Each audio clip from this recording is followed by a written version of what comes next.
Life can be fast-paced, strenuous, and flat-out overwhelming. Life transitions and taboo topics can make it hard to catch your breath. Welcome to Breathe, a podcast that enables you to slow down, get your bearings, and engage in real conversations where no topic is off limits. Breathe is presented by Breath of Life, hosted by David Person and speaker-director Pastor Debleaire Snell. Welcome to Breathe. I'm David Person. Last week, with Pastor Debleaire Snell, Pastor Kirk Nugent, and First Lady Gianna Snell, we waded deep into the waters of marriage and fidelity. Oh my goodness, it was a really, I think, enlightening conversation, thought-provoking conversation. Kind of one of those conversations that makes you want to, kind of check yourself. Do a little self-check, see where you are on the issue. And we kept it real last week. We're keeping it real this week as we continue this thought-provoking conversation about something that's very important and affects many, many people and families and marriages. So anybody old, I don't know if everybody is old enough to remember an old school ice tray. Yeah.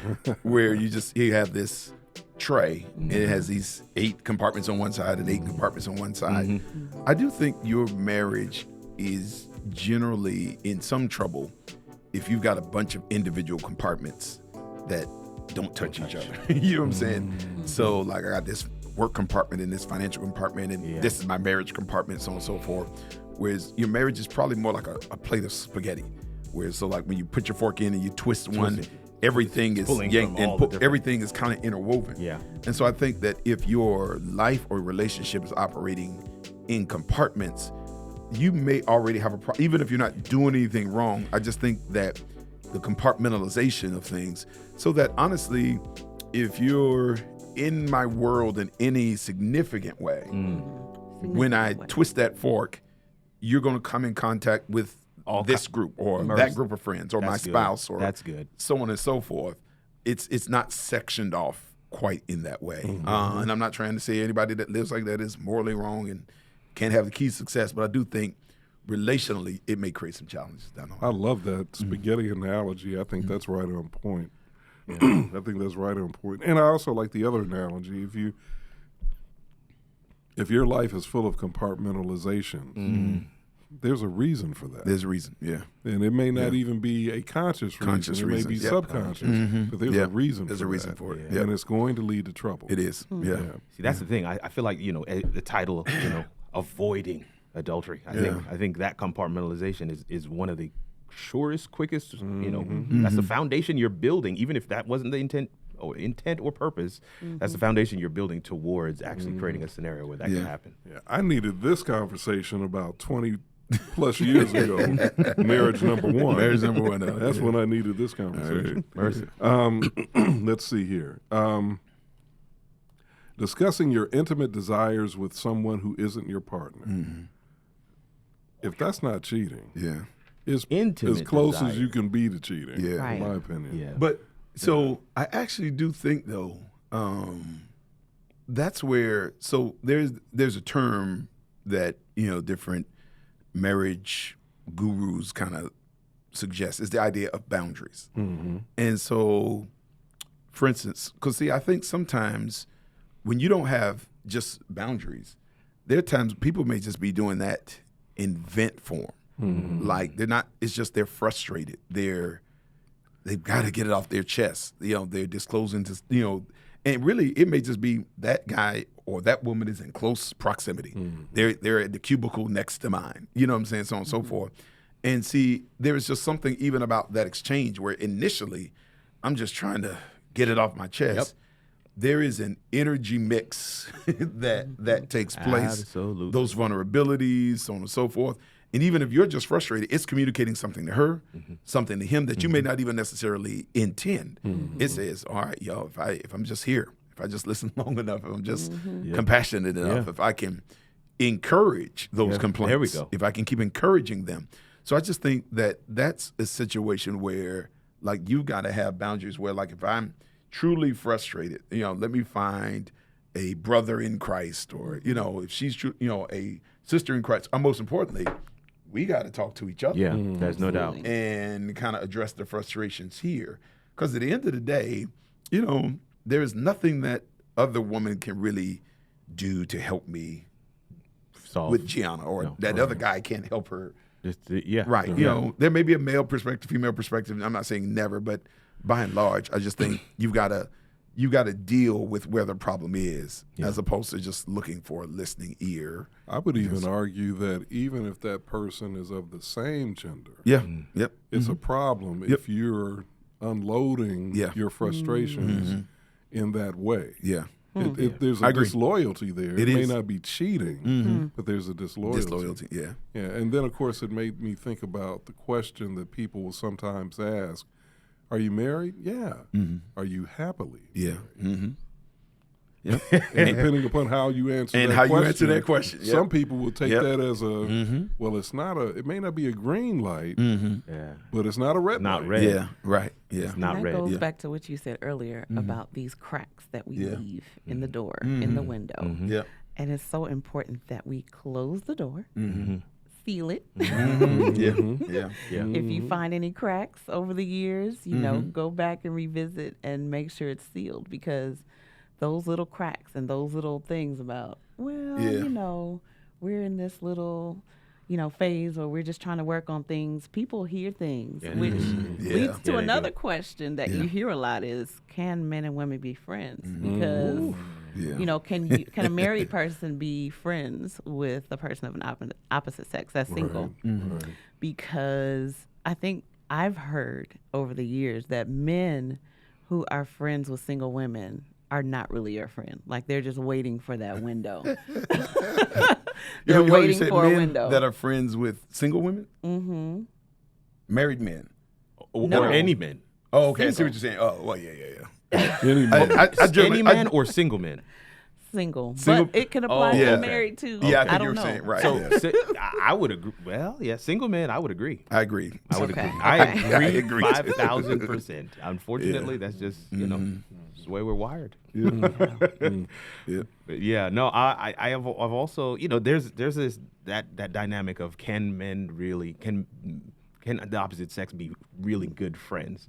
Just purely friends. I have a really good friend from college days that I knew right off the bat, if she and Kanique don't click, it's going to be a problem. Not like a problem that I'm going to have to do, but I just wanted to, I made significant investments to make sure that friendship was golden. And now they talk to one another without me. So I also feel like there's especially when you're in a married relationship, if you have a friend that's of the opposite sex, there's a reason why that person is a close friend, and the person that you marry is probably going to resonate with that person because that's why you married them, right? So that actually has worked, but I have seen it completely the opposite, where you have this close friendship, and then the relationship sparks, and then goes to marriage, and then you lose that friendship.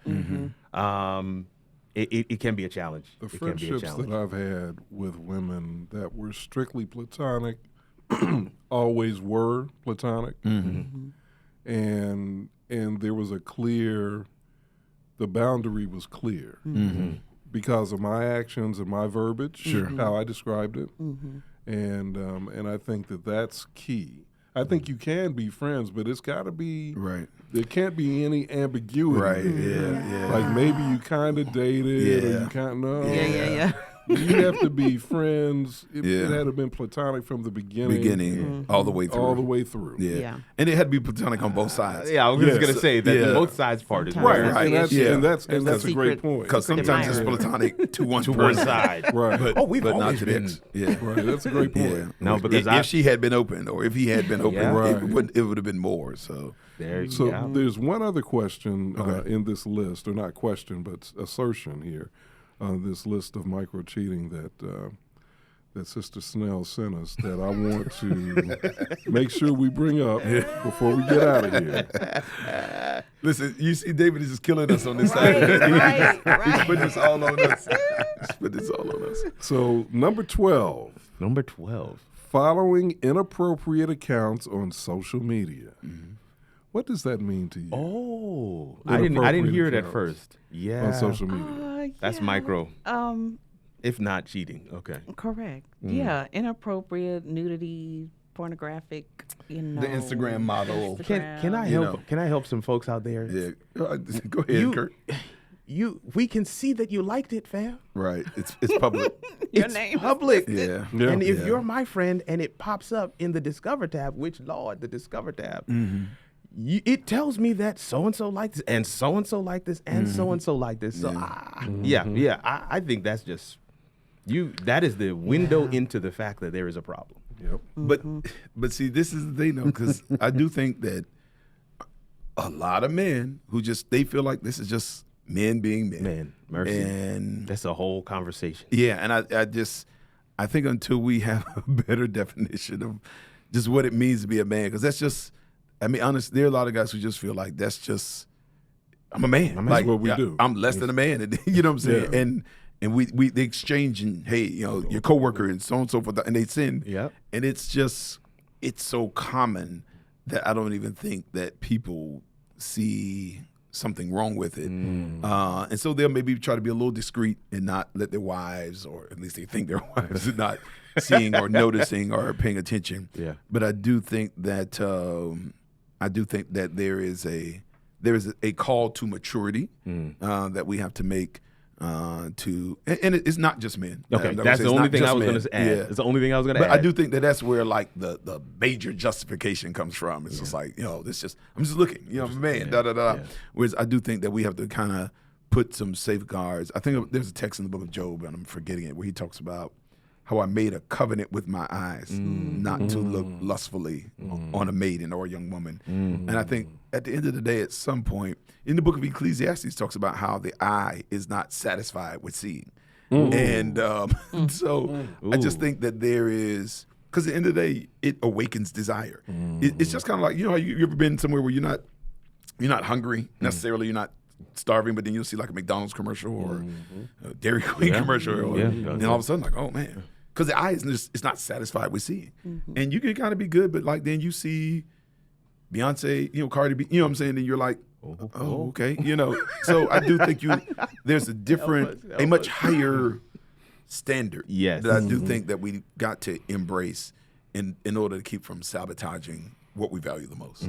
Great point. And that's a great guardrail, because as I was looking up, you know, research and tips on how to affair-proof your marriage, one of the top tips was you got to stop the pornography. Yeah. Because like you said, it leads to the other things. And so maybe there's deeper issues going on that we got to tackle first. And pornography is not just, to be clear, it's not just explicit sex or complete nudity. It is, because that Instagram is found a way to bridge that gap. Bridge that gap. Don't ask me how I know. It's everywhere. But I know. It's everywhere. It is. I was scrolling through my Apple Music earlier today, and I was like, how do I remove that?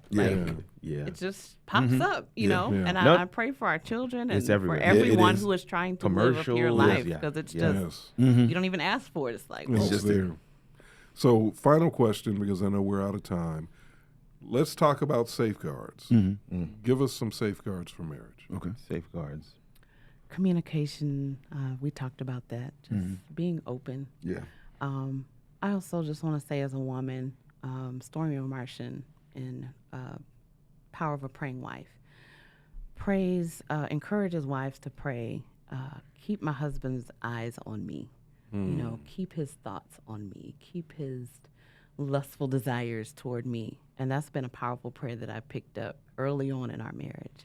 And I asked God Is that what it was?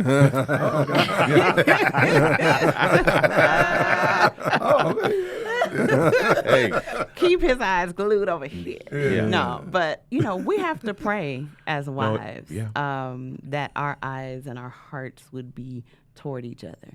You know, the enemy is after our marriages. Real talk. And so we have to not just fight with physical weapons and all of these safeguards and checking his phone. We got to pray. We got to have some spiritual warfare tactics, because this is a spiritual attack that we're facing.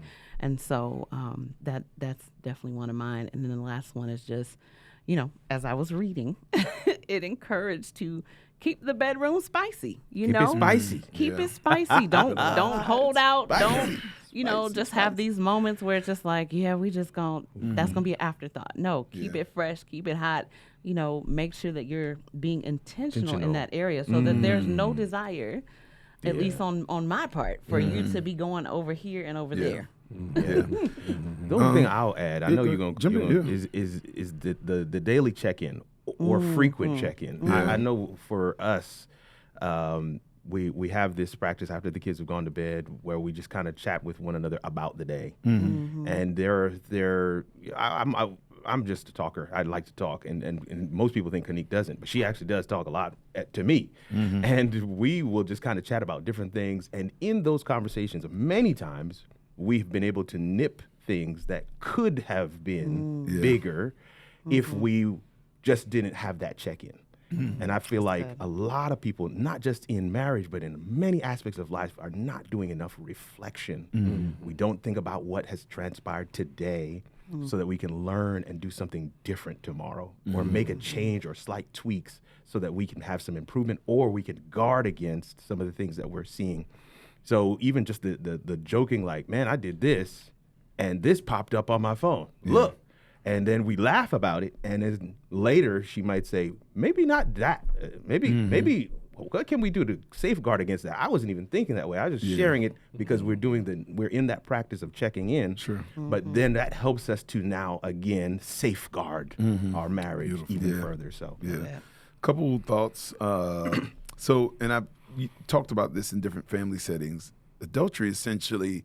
It's funny how culture, you think about shows like Scandal and different stuff, how they make it like sexy and thrilling and exciting and so on and so forth. Yeah. But honestly, adultery is just what happens when two deficits find each other. Mercy. That it's just two people that are just whose needs have been so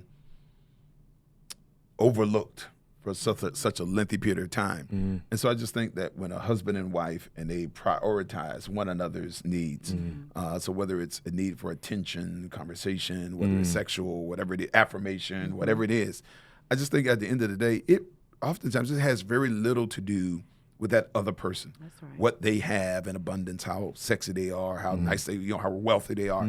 At the end of the day, I do think that when, the grass is well watered at home, you don't generally go looking in search for other water.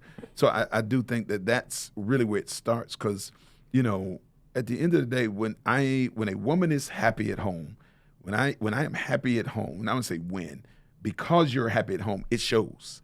It shows. So how do I want to say this?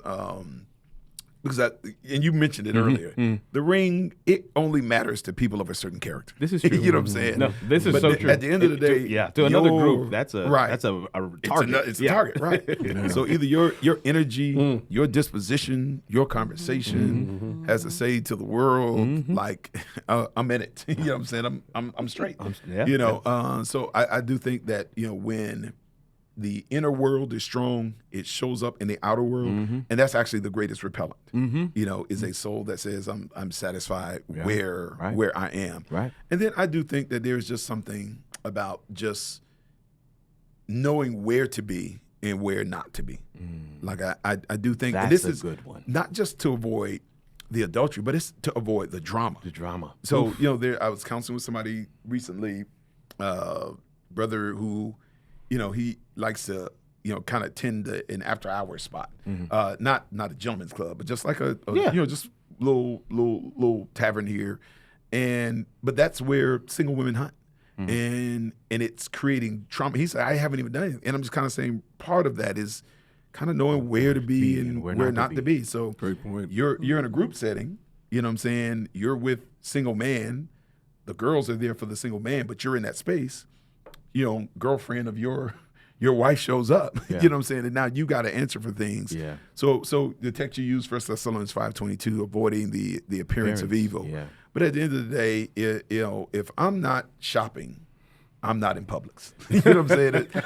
So if you ain't shopping, Yeah. Why you in the grocery store? You know what I'm saying? Right. You ain't trying to buy Jordans. Why you in Foot Locker? You got the shopping cart. Yeah. You got And then if you're window shopping, right? Yeah. Why are you window shopping? Correct. Yeah. Correct. I'm just looking. I'm not trying to buy. Right. Just Yeah. looking. Yeah. Okay. So we can be honest. yeah. So I just think you prioritize one another, and I don't want to say this. I think for men, a big part of it is ego management. It's not just sexual. It's ego management. There is just something about the allure and the attention and of somebody else that if you're not wrapped tight inwardly and there's not a strong sense of self, or there's still that emotional deficit that needs kind of outward confirmation even when you're getting it at home, I think that's not something your wife can do for you. That's right. You've got to resolve that inwardly. So it's funny because even when you think about Solomon and all the thousands of wives, this and that, at some point that's not sexual. That's all ego. Yeah, it's just all because I can. Yeah, and so I think every man has to, first and foremost prioritize his home well-being. But there is a part of it that says I gotta manage the ego, and nobody else can do that for me. Man, there's so much knowledge in this conversation. Absolutely. Great. Good stuff. Good stuff. Hopefully it helps somebody. Yeah. Yeah. This was good. Well, I know if nothing else, people learned about micro-cheating. Micro-cheating, yeah. We all did. When I saw it, I was like, micro-cheating? Let's talk about it. Micro-cheating, Wow. Yeah. Sister Gianna Snell, thank you for once again gracing our studio with your presence. Yeah. Appreciate it. Always a pleasure. We love having you here. And to our pastors, Kirk Nugent, and of course our senior pastor, good to be here, Debleaire Snell. Yep. The lesser half to the greater. The greater half, yeah. Come on. The lesser light of the Yeah. We want to make sure she comes back. See, you're doing good work. You're doing good work. Now it's going to be another year for you. God bless everyone, and thanks for joining us for Breathe today. And don't forget, no matter how tough life gets, no matter how tough marriage gets, there is a solution. And we believe that in presenting this, we believe in marriage, and we believe there is a solution even to that problem, that challenge of avoiding adultery. You reflect on what was said today, stop and reflect on it, pray, and breathe. Breathe is produced by David Person for Breath of Life. Executive producer is Debleaire Snell, and sound engineer is Kirk Nugent. Audio episodes of Breathe can be found on Apple, Spotify, or Google podcast platforms. For video episodes and extra content, check out the Breath of Life YouTube channel. Breath of Life is faith-based content, resources, and programs from a contemporary urban perspective for those looking for hope and guidance. We believe that every breath we take is a testimony that God is consistent, that He loves us, and has a plan for our lives.